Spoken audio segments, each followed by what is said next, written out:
And what's good, everyone? Javier Lugo here. This is the ninth installment of the Evansville Eternal Open 2025 feature match commentary. And this is it. This is the last one. This is the finals. Here we are.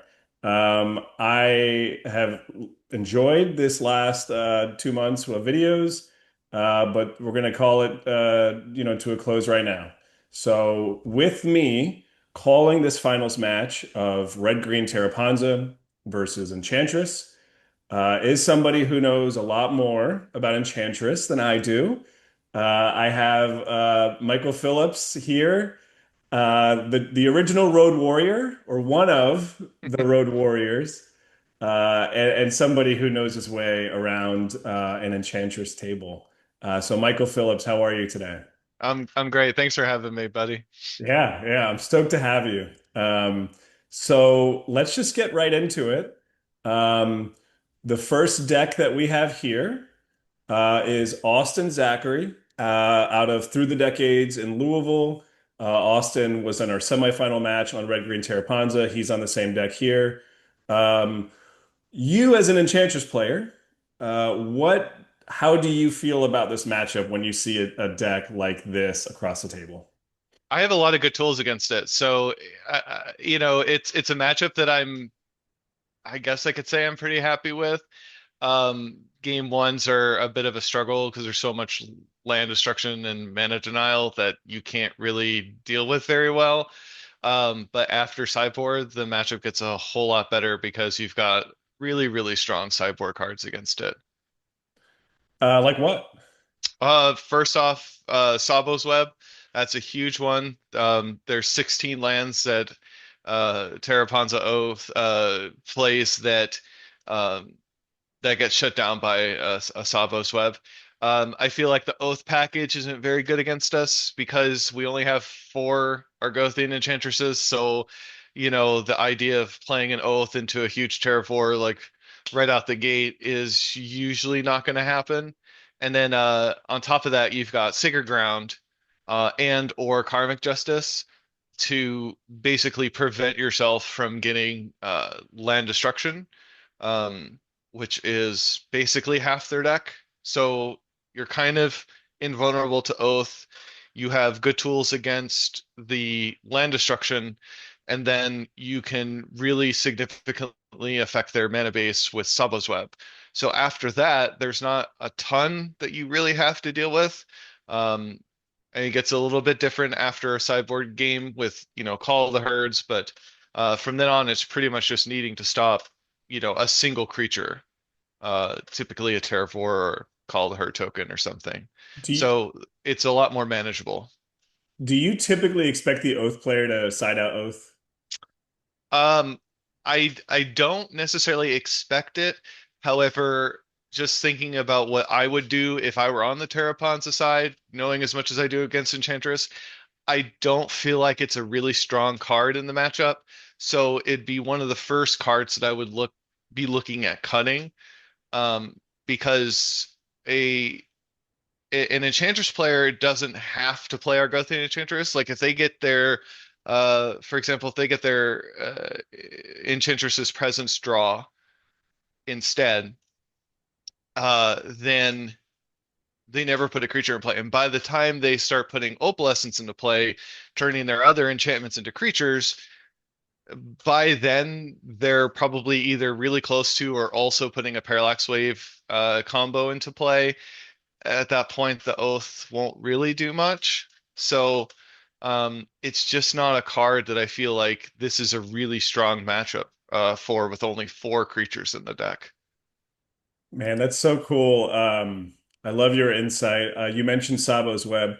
Yesterday, I played a tournament, a Duress Crew Open. I was on mono white control, so I have a lot of factories, ports, wastelands, and I had a Sabo's Web played against me. I had four lands in play. One was a factory, two were ports, and it just hit the table. And it's just there's no feeling like it. It's just like, oh my God. And the worst part is they get a card, right? Like it's it's insult to injury. It hurts so much. So yeah, so Sabo's Web. Speaking of Sabo's webs, I see one in the board here for David Koon. This is David Koon's deck. David lives in Evansville, and he tells me that he was an old Legacy Enchantress player. Mhm. Is that something that you did in Legacy as well, Michael? I did. It was one of my favorite decks to play with, but I never really like took it to tournaments except for maybe one time, but I always had it, in a box ready to go with me because I just always liked drawing cards, and Enchantress draws a ton of cards. And my Legacy version at that time had the Rest in Peace Helm of Obedience combo with an Emrakul, the Aeon's Torn, as like a secondary win condition. So it was just a really cool deck to play because you got to do all these cool things with drawing cards, but you also had, your little A and B combo that you're trying to piece together. And then if all else fails, you just float a bunch of mana and put a big, giant monster into play. So I enjoyed it quite a bit. It wasn't the most competitive deck that was out there at the time, but it's where I got my start with Enchantress, and it's the main reason why when I first got into pre-modern, um, it was one of the first decks I put together because I had all these cards still hanging around from the old Legacy days, sitting in a box somewhere. And I was just so excited to be able to pull these cards out again and, put the deck back together. Although, clearly the pre-modern version and the Legacy version are very, very much different. Yeah, it's such a cool feeling when you get those cards back out again, and it's like, hello, old friend. Like, I never thought I'd see you again, or I never thought I'd sleeve you up again. That is what brings us back. It brings us in and then brings us back. So this is David's list. This is actually, he told me his first pre-modern event ever. Not bad. A couple questions about his list. I see elephant grass, right? So. Currently thumbs up, thumbs down on the grass. I've been seeing that kind of, be cut, no pun intended recently. Huh. Okay. Elephant grass is something I am still currently on the fence about. It has a lot of great applications, right? Just in general. It's green, it's one mana, and it cantrips even if it's, not the type of card that you're looking for at that point in time. Um, One of the things that, you want to try to do with any Enchantress build, no matter how you're playing the deck or how you're designing the deck, is you need to keep the number of enchantments high, because what you don't want to do is to get your enchantresses on the board and just have a bunch of blanks in hand and not be able to, take advantage of your card advantage engine. You don't want to put a solitary confinement on the board and then not have enough enchantments to keep fueling the solitary confinement. Um, so one of the things I'm I'm kind of impressed with Elephant Grass lately is the fact that a whole lot of mono black decks have been popping up recently, especially here in the Midwest where I'm at. The last two or three events that I've been at, um, mono black pit rack or some variation of that deck has either done extremely well or won the whole thing. Um, so, a mono black deck doesn't typically have very many good ways to deal with an elephant grass, and you can buy a lot of time, especially against even non-black decks, right? Like even decks like goblins, where, they're just trying to flood the board with creatures and attack, attack, attack until you're dead. Elephant grass really slows them down, but it comes at a cost, right? It comes at a cost of needing to fuel so much mana into it over subsequent turns that mana could, in theory, be utilized elsewhere. The biggest downside to the card is that while a propaganda effect can be really good, if your opponent's only trying to attack you with one big creature, say a Terravor, a Phyrexian Dreadnought, they're going to be able to pay for the elephant grass very easily and it won't matter.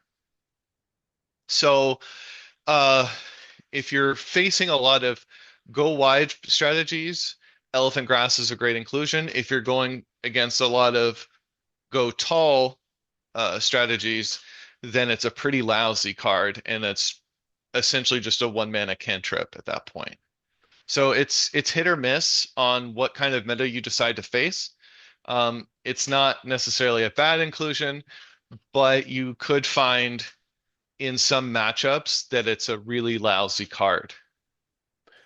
That's fascinating. I think this event in Evansville, we had 58 people, a good amount of newer, pre-modern-ish players. So maybe with that, maybe the projection is like more goblins, like more creatures, maybe more, yeah, more mono black. So maybe that was some of the thought process here by David. Mhm. The event I went to yesterday, the Duress Crew, fall quarterly. I think like the third or fourth most represented deck was like either like mono black, moneyball black, whatever. So that uptick, I think we're feeling it here. Um, the last thing I'll say before we get started, and this will come up during the match. I watched this match in person. The banter was like tier one. It was incredible. Their demeanor was so friendly and cordial. And that there was a great moment because David registered four snow-covered forests. Mhm. And I don't recall why. Maybe those were the forests he had. So relevant may come up because that one point of life, if it's thermokarsted, maybe that swings the game. Maybe it swings the match. So they had a good time laughing about the snow-covered forest here. Um, so yeah, we're about to get started here shortly. The last thing I'll say is I do see the sacred grounds you mentioned and Osabo's web, so we're going to keep an eye out for that. Um, so very quickly, we're going to find out where is David and where is Austin. It looks like we have a mold of five. I believe that that is Austin Zachary, and that's a treetop. Um, that's not where you want to start. It appears like we have a forest, wild growth. Great start for David. Yeah, having a turn one enchantment is always good. It's basically what you've designed the deck for with having 12 turn one enchantments. Uh, maybe more. But those initial 12 really get you off the ground running really, really quickly, especially if you're able to pair out with a Serra Sanctum early on in the game. You can really get ahead on mana. So I think we're seeing an exploration, two planes and a Miri's Guile. So I mean, not I mean, pretty good start here for David. I guess the question is, are we going to see a presence maybe next turn? We have a Sylvan Library. Let's see how aggressive Austin gets here. Uh, what mold of five? I know, So, right? So let me just this and this is a matchup that any Sylvan Library deck can really just afford to pay as much life as they want with Sylvan Library over the course of the game because ultimately, Enchantress isn't going to clock you. It's going to essentially kill you in one turn, maybe two. So at that point, your life total won't be relevant anymore. very true. So we saw a naturalized target in the Guile, and then we saw a Sterling Grove. And I think maybe that was a Sylvan Library. That's the Glare card. I think we'll find out very shortly. Um, so Austin only took one card. He's cracking the Wooded Foothills. He's fetching. Um, is he going to find that mountain maybe for the Earthquake or Pyroclasm I think he has in his deck? Let's find out. I mean, he's playing a great. So he's got double green already with his treetop villages, which is really, really important for your terravores, for your winter's grass, and thermocars. So I would think that a mountain here would be pretty good because you're not worried about your green sources not having enough green sources at this point. Aha, there it is. There's the mountain. Um, Not just any mountain. That's the we handed out Urza Saga Basics stamped with the tournament logo because the winner of this match gets a Saga booster pack. Nice. Yeah, I mean, plus that like Saga art is incredible. Treetop crashing in. Take three. Um, I guess, yeah, let's see if we can find it is a Sylvan. Okay. Okay. So I guess now we're looking for the engine, right?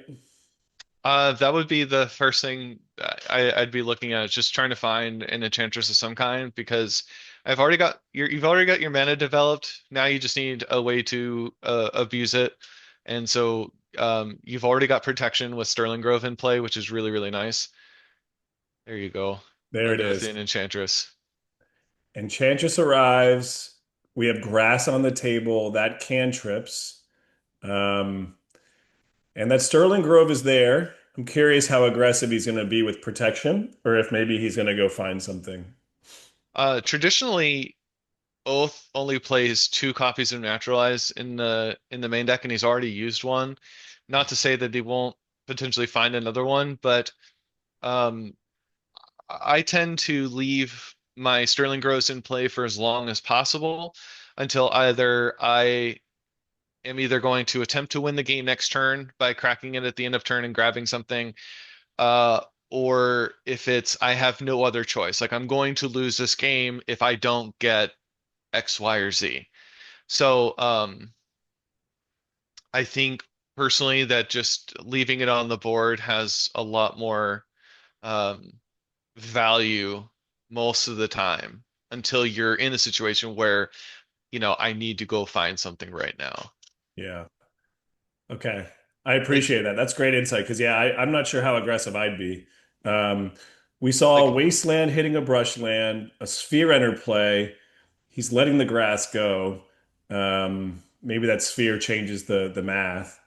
Um, I don't want to play underneath the sphere, so one of the things I would have considered here is potentially going to Sterling Grove to go get a seal cleansing and um, get this sphere of resistance off the board. But I haven't seen the top of his library. He's been looking at the top three cards of his library now for quite a bit. So, and he's not really choked on mana, so it might be fine. But um, things get a whole lot harder when you have to start paying extra mana per spell that you cast. yeah, we saw two mana wild growth there, thanks to a wild growth, and just a passing the turn. So um, David isn't going off too fast, buying Austin some time. I mean, probably looking for that pyroclasm earthquake here. No elephant grass, so maybe he can get a little bit of aggressive. Um, I mean, noticeably no Sarah Sanctum either. Um, Yeah, if you have an answer to this Argothian Enchantress, you get it off the board immediately. You can't just let Enchantress sit here and keep drawing cards and out card advantaging you, turn after turn. there's a four mana. Oh, there you go. It's a nice little two for one. Hmm. I mean, Sphere doing work now. Okay, Yeah. Austin's kind of getting back in there. So let's see. I believe that there's a plains for David, and then a plains that is wildly grown. So access to three mana. Um, Right. So my indication of what's going on here, based on how last turn happened with the Sphere of Resistance in play, David probably has a whole bunch of either three drops or four drops because I think he missed a land drop here. Um, and after that last wild growth, he didn't cast anything, probably because he couldn't cast anything. Um, well, and you so may he be probably has a right. lot. He Yeah, I'm guessing he has a lot of expensive cards in hand. Yeah, so we just saw it. We just saw a double fire blast. So he drew the two extra cards. Um, I think you're probably right. I think he was hungry on mana. If there's another land drop, he can make it. We see a Sanctum here. Mhm. Access to what? One, two, three, four. Four mana. Yep. Okay.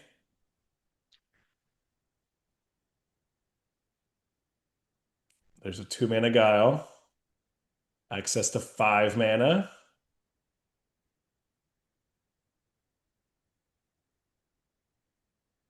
There's a There's wave. There's a parallax wave. Yeah, 5 minute parallax wave.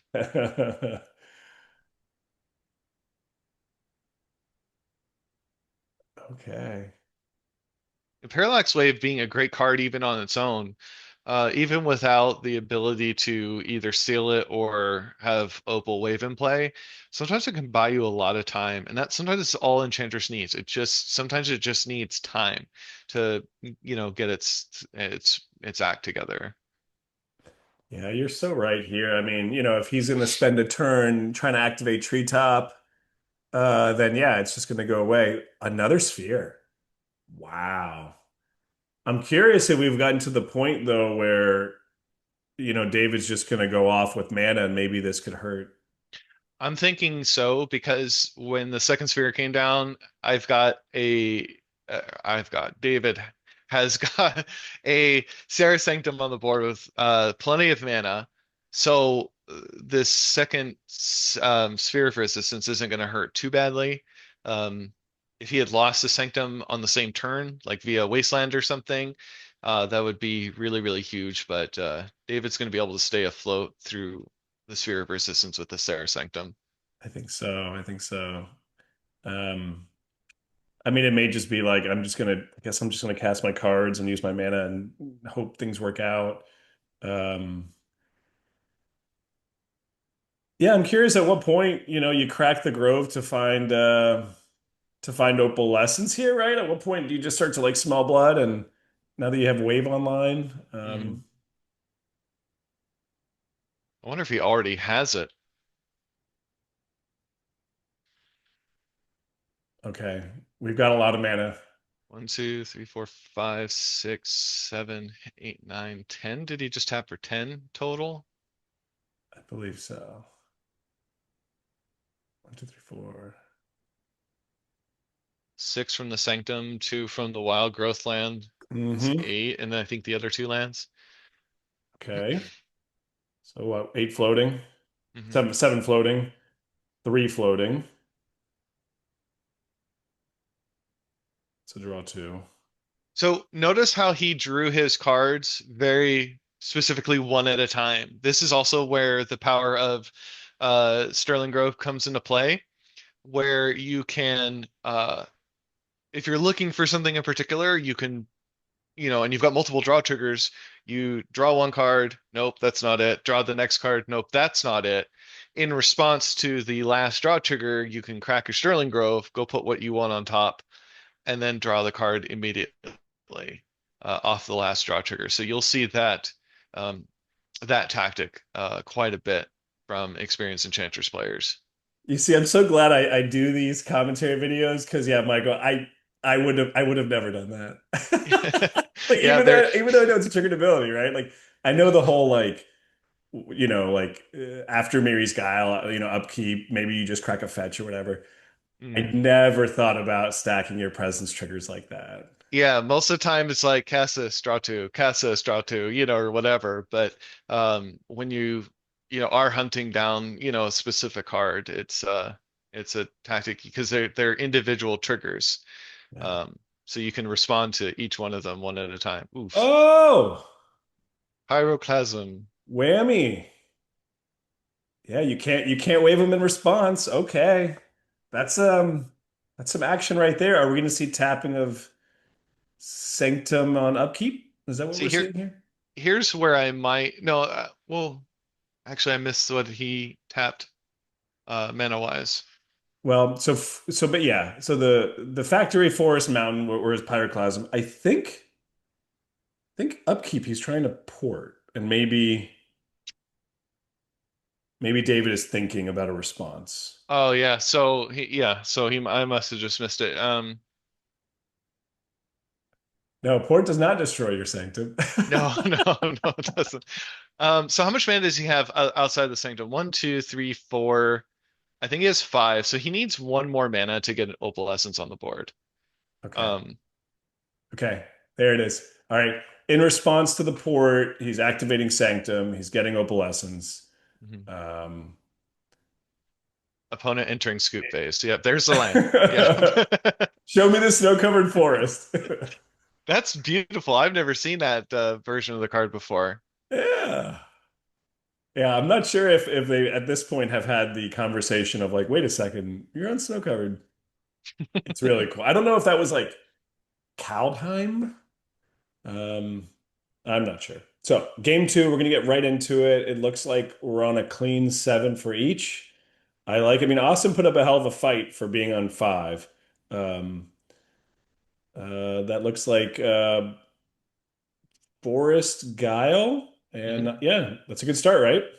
Yeah, that's Guile has added a lot of power to the deck, being able to basically ponder or spin the Sensei's Divining Top or however you want to, people call it different things, but just being able to look at the top three every single turn, pick the best card every single turn is it's incremental advantage that adds up huge. So having it turn one is fantastic. It's incredible. Yeah.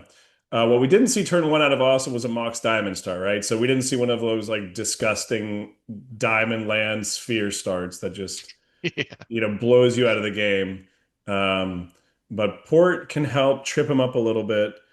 Okay, let's see if we see a Stone Rain here, right? Let's we have access to three mana. Out of David, we have Forest, so no white source yet. And yep, there's a Stone Rain. I think he's gonna gain one. Does he hit a snow cover? Yes. Mark it off on the bingo card. Let's go. Yeah, That's it was fantastic. it was really good. They had a great conversation about it. Okay, so there's a Sanctum that did not get Stone Rained, and is is that I don't know what That's sacred ground. that's Sacred Ground. What's the Yeah. text of Sacred Ground? Basically, it says if a land would be put into your graveyard by an effect that your opponent controls, then you get to bring the land back into play. Untapped? Yeah, it doesn't specify tapped, so yeah. Unless I mean if it's a land that like a coastal tower, for example, that says comes into play tapped, it would still come into play tapped. But it's also a trigger that you can respond to. Um, if you've got some graveyard hate going on, you can, blow up the lands and then remove them from the graveyard before they come back. But I mean, ultimately, it's a don't kill my lands, bro. uh, Unless you do that. very nice sequencing, Austin. Very smart to naturalize first. So yeah, naturalize Wasteland. Okay, good start. Um, yeah, I mean, I've seen Furnace be real against Enchantress. Oftentimes relying on the replenishes to get the opalescences back. Mhm. I've seen Furnace do work. Sanctum number two, and there's a Sylvan. Pretty good. Now this Rashad Port's going to keep the well, he has a choice to make. He's got to decide whether to keep the Sanctum tapped or the Forest tapped every turn. The instinct here is to go for the Sanctum because it produces the most amount of mana. But based on this board state, I think I would be actually targeting the Forest because I don't want my opponent to drop more green cards like Argothian Enchantresses and the like. So as long as I only see a single green source on the table, I'm probably going to make that my Rashad Port target. That's really cool. My first instinct is to, yeah, tap the broken land. Um, and I think we're seeing a Windswept, which is nice for Sylvan. So we're going to see a new three. He got a Plains, and there's a certain creature that only costs two mana. Are we going to see her? I hope so.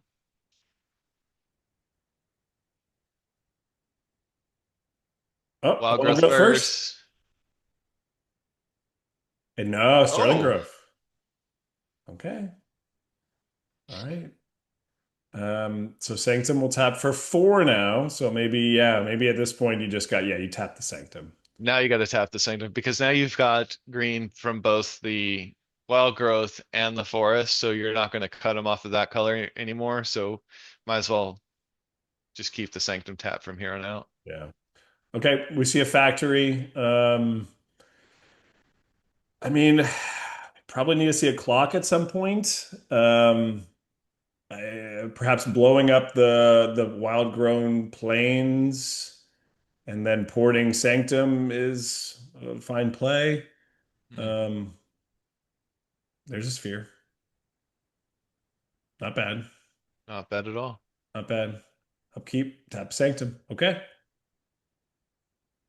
think we're seeing a new three here with Sylvan. Or I first think, with Miris, right? yeah, technically, Mary's Guile happens in the upkeep, and then Sylvan Library happens in the draw step. Um, you know, basically, you're going to look at three cards, put them back, and then go to, change phases, and then look at three cards and put, either two back, one back, or however many you decide to keep a Sylvan. But basically, you're looking at the same three cards both times.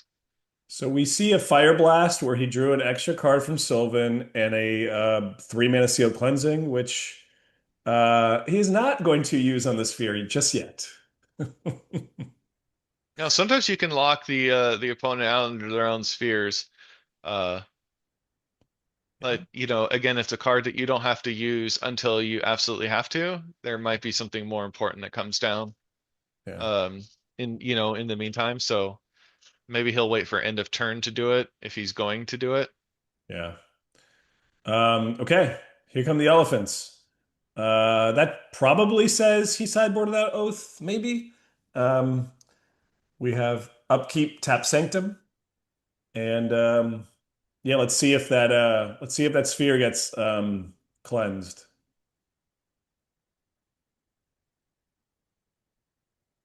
I mean, all of a sudden that elephant is a clock, right?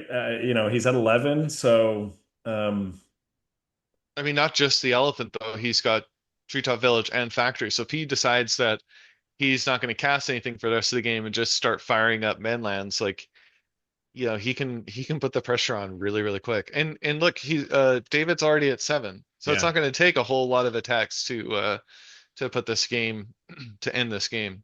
you're right. So he drew another card off Sylvan. He's digging. He takes one off of this fetch. Um, he's in a tough spot here.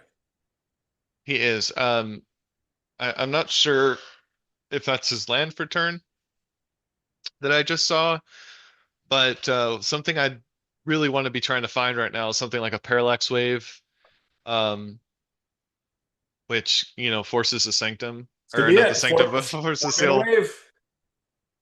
Oh! There it is. Okay. So the beautiful part about this is once you remove an elephant token, it never comes back. Bye bye. Bye bye. Okay, so he's at 6. Moves to combat. Bye bye elephant. Bye bye elephant. Wasteland on Sanctum. See you later. No red source. Oh, yeah, there is a red source here. Okay. So he upkeep taps land, could have cast Call of the Herd. But yeah, why do it if it's just gonna get obliterated? Yeah, if it's just gonna get waived. Yeah. Hmm. You It's see just smarter players than me. Okay, tick down to 3. There's that beautiful snow-covered forest. Access to 3 mana at this point. Mhm. Um, yeah, Rashad and Port just, always impressing, right?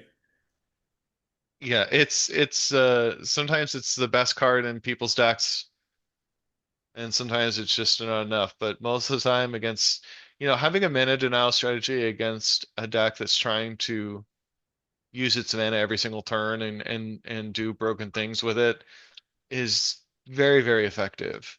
But things have to line up a certain way as well. Oh, Oh, oh, I'll just kill you with Earthquake. Okay. oh! Wait, was that Kaboom! Xaxes? Wow. Oh, I think that was Xaxes. He was at 6, I believe. Yeah, Yep. that's how you do it. I was not expecting that. Like I so I know there was an earthquake in the deck somewhere, but like just watching that game come down to a state of, oh, by the way, like I'll just earthquake you. Lava Axe +1. That's Um, great. Austin was on a mold of six. And once again, not a Mox Diamond start. And let's see if we see turn one enchantment. Oh man, that was hot. That was really cool. Uh, I wish we could have seen their hand. I wonder if he just drew it or if he's been holding that, like just waiting for that life total to get low, to be able to cast it. it may have been that maybe it was that last land too, you know. Uh, okay, so we saw no turn one enchantment, but there's an Argothian, and can we see a turn two Quaker Pyroclasm? I mean, this is oh, there's the Mux Diamond. Yeah, Pyroclasm here would be fantastic. Okay, there's a Stone Rain. All right, take him off of So green. That's a good start. He must have just drawn the Mox Diamond, then I would imagine, or another land to go with it, one of the two. yeah, because otherwise he's porting, right? Hmm. So there's a Miri's Guile and a draw. I mean, if he had the Pyroclasm or the Earthquake, he's firing that off, right? Like you're not letting him untap with Enchantress. No, you don't. If Okay. you've got it, you cast it. I mean, maybe there's a small party that's like, well, maybe I can get two of them, but like, why take that chance? It's No, just you just go for it. killer on site immediately. Yeah. That's the play. It's like bolt the bird, you know? Bolt the Bird, Quake the Enchantress. Yeah. Uh, so we see a Wild Growth draw. Call of the Herd token has arrived. Hmm. Um, and yeah, it's just how fast does a snowball move at this point? Well, there's only one Enchantress effect on board, so believe it or not, it can be sort of anemic. Um, I know it's hard to say that when you see, oh, I cast this and I draw a card, and I cast this and I draw a card, but like, believe it or not, sometimes it's just not enough. But once you get two Enchantress effects on board, that's when like the ball really starts rolling. So there's an exploration draw,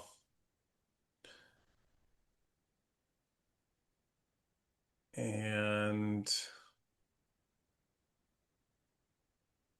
two. There's a Sterling Grove draw. Oof. Oh my goodness. Fantastic card in this matchup. Yeah. It's Oh, especially that's a Sanctum. that's a Sanctum. That's a Sanctum. So Oh that's my 4 mana goodness. Parallax Wave, I think is what I just saw. Oh gosh. Yeah. I mean, yeah, if you let her stick around, right? I mean, just the card advantage is just going to accrue and accrue and accrue. Hmm. Okay, Wave says bye-bye to the elephants. We have tapping of the Sanctum, but we also have access to 4 mana. Um, Now removing that elephant token might be a little bit hasty. Um, One of the things you have to consider is sometimes just because you have Opal Wave doesn't mean your opponent can't still respond at a certain point in the combo and still break it up. So if he were to like go all in and sacrifice this Sterling Grove, go get Opal Essence, um, sometimes you have to worry that your opponent might just try to break it up. So you got to be careful about how many fading counters you're willing to spend. Uh, that's a really good point, right? Because it's not like he's hitting himself with Sylvan, so like maybe he you can take a crack or two from the elephant. So from Uh, what I see, like he used one of them on the elephant token, and then another one would have been burned in his upkeep. So this parallax should actually have three counters on it. Um, so if you're not careful with how many you use at a time, you can burn through them really fast. And then yeah, there he goes. He fixed it, but they heard you. not you Like know. the space-time continuum, it all just sort of like figured itself out. So Austin's on the back foot here. I don't know whether or not there was Tranquil Domain in his sideboard. I don't think I saw one. Not that I'm Um, aware of now. but like barring Tranquil Domain, I mean, how do you? How do you come back from this at this point? I don't know that we're going to be able to earthquake for 20, um, or for 16. I don't know that that's going to happen realistically. Um, It's not looking good. I would say just start firing up manlands here, but one of the glary cards is an elephant grass, so that plan is out the window. oh goodness. Because sometimes you can just either push in for damage or try and force more counters off of the parallax wave so it dies sooner. Um, but it's not looking very good at this point in time. Yeah, because he's got to pay. Yeah, he's got to tap out to attack for 3. I mean, that's just not gonna. Yeah, But that's what he's going for. And he's saying, "Hey, like that grass, right? It can." Yeah, he just says no. It's more important to port the Sanctum. agreed. I'll And say he's this: still I think it's so impressive. David's first go around on pre-modern. I mean, clearly, like he's skilled, and clearly he knows these cards because Enchantress is not easy to just sort of like pick up on a whim. no, that's a lot of interactions with your own cards and a lot of proper sequencing, which can be very challenging. And sometimes your opponents put you in a really strange position where you've got to make a series of just really awkward plays just to try and make something happen. Um, it's not a I guess what I'm trying to say is it's not a very cookie cutter, straightforward type of deck. It takes some practice. It really does. Well, But and from what keep I go ahead. no. I was just gonna say, keeping track of all that floating mana. I mean, like I thought math was just for blockers, but it's also for uh Enchantress players too. And he's doing it all in his head. Normally, what I like to do is personally is whenever I tap a wild growth land or a Serra Sanctum, I use dice to represent how much mana I have, and then I try to be very clear about I'm going to spend, 2 white and 1 green, or whatever, when I go to cast stuff, just to make sure that my opponent and I are both on the exact same page of how much mana I have floating and of what color. So I find dice to be very, very helpful with that situation. Well, I've always known you're a scholar, but turns out you're a gentleman as well. So, Hmm. Thank you. well, there's another Enchantress, uh, and uh, I mean, yeah, Pyroclasm would be like cute, would be good, but maybe we're too far removed. There's a Stone Rain. There's a Winter's Grasp on the Sanctum. Mhm. Um, and And it, we're gonna tap the Wild Grown Plains. Uh, yeah, I believe. There we yeah, go. might as well. Um, and I'm impressed by David's discipline with Sterling Grove because it's so easy to just to go all in at certain points. Now, I'd be more inclined to do that now that my parallax wave is running out, um, and my opponent isn't representing naturalized mana anymore. It's true. Um, Now that you found the second Sterling Grove, sometimes it's all it takes, right? Find the second Sterling Grove, use that one to crack to go get what you want, and then still have the protection of the other one sticking around. So we've got So two Enchantresses, two Sterling Groves, Exploration, Wave, um, and I think yeah, Dave's gonna pass the turn. Maybe he's getting ready for well, that wave is gonna get down to 0, right? So Opalescence will not arrive before the last counter's gone. yeah, I mean it looks not good, but believe it or not, it's not over yet. Yeah. Okay. So we activate Treetop to swing, use the last counter, wave fades away. This makes me think he has a replenish in hand. Ah. Let me check the top three. If my Opalescence isn't there, crack a Sterling Grove, play the Opalescence, play a Replenish, get my combo back, and my second Sterling Grove, and it'd be game over at that point. Do it, David. It's so simple. Yeah, right? It's only two cards. It looks like yeah, he went to upkeep, drew his card for turn. Looks like we're in a main phase right now. Um,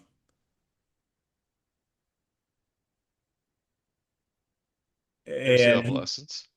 there's no Blessings. So we took a pain, I think, from a brush land, and we're seeing draw two there. Um, Now here's where the game could really turn around. If oh, if Austin is holding Earthquake or Pyroclasm here, oh, he could geez. blow out his entire board. Oh my God. Because 1 1 1 1, those are two twos. Everything else is yeah. It a Pyroclasm would be huge here. Actually, Oh my I goodness. want to see it Oh my goodness.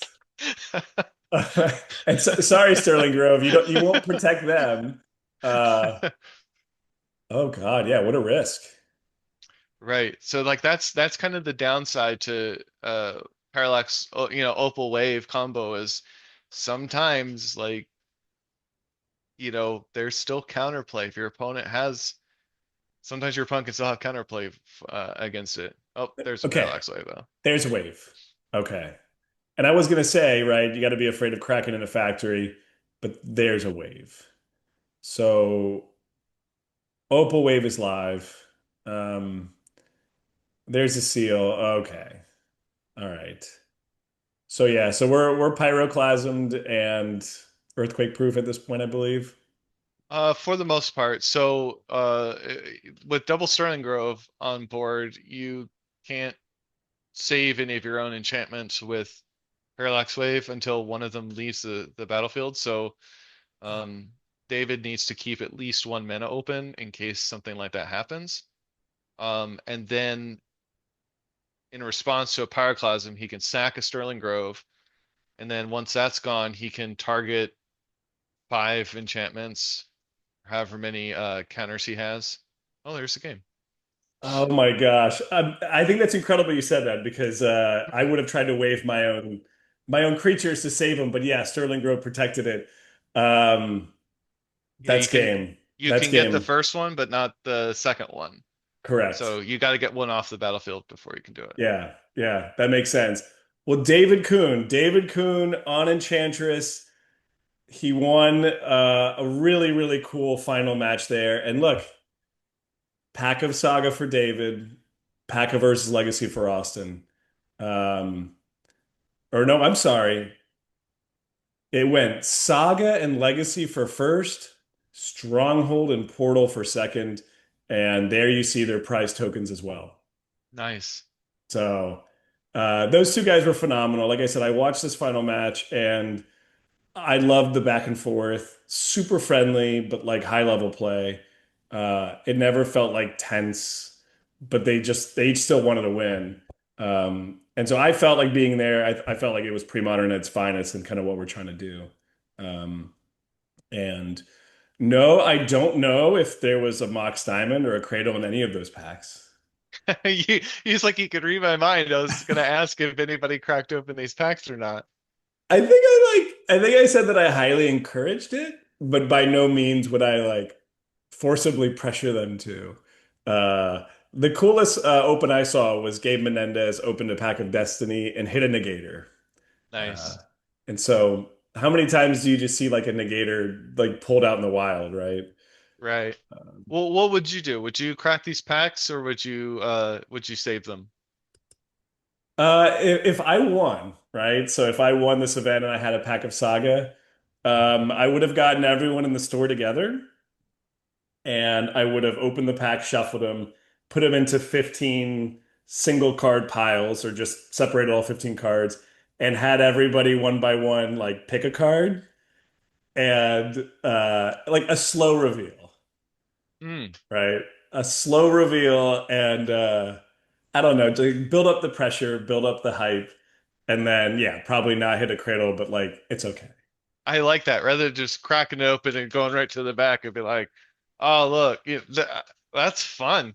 Oh, it's how I open all my boosters, right? Because Yeah, you may not hit a critical, but like you could hit like an interesting card, like a cool common or a cool uncommon, and then like you talk about it, and then like you're halfway through a pack, and then you realize like we're still alive, like we're still in play here. I Uh, love it. yeah, you just get like every sort of like ounce of value you can out of the pack. That's my goal. So. But Michael, dude, this was so cool. Thank you for joining me. It was an honor to do like the finals with you. I was stoked with this event. I know you wanted to try and make it, but life got in the way. But regardless, you still got a cool Evansville Turn Open playmat. So I'm thrilled that you still got Uh, I was there in spirit with the that. winning of the Enchantress player, so Yeah, yeah, you were there in spirit, right? Like you knew that you would call the finals and it would be Enchantress. Enchantress was in the room. We had 6 players on Enchantress out of 58. six. Yeah. Wow. That's a lot. Yeah. I mean, this is really cool. Thank you for having me and let me be a part of it. Like this is great. Thank you so much. Yeah. You're most welcome. Until next time, I'll see you around, Michael. Take care. Thank you everybody for watching. And we hope to run it back next year. That is my goal, EEO 2026. It'd be my absolute honor to run it back. So take care, everyone. Michael, have a good one. You too.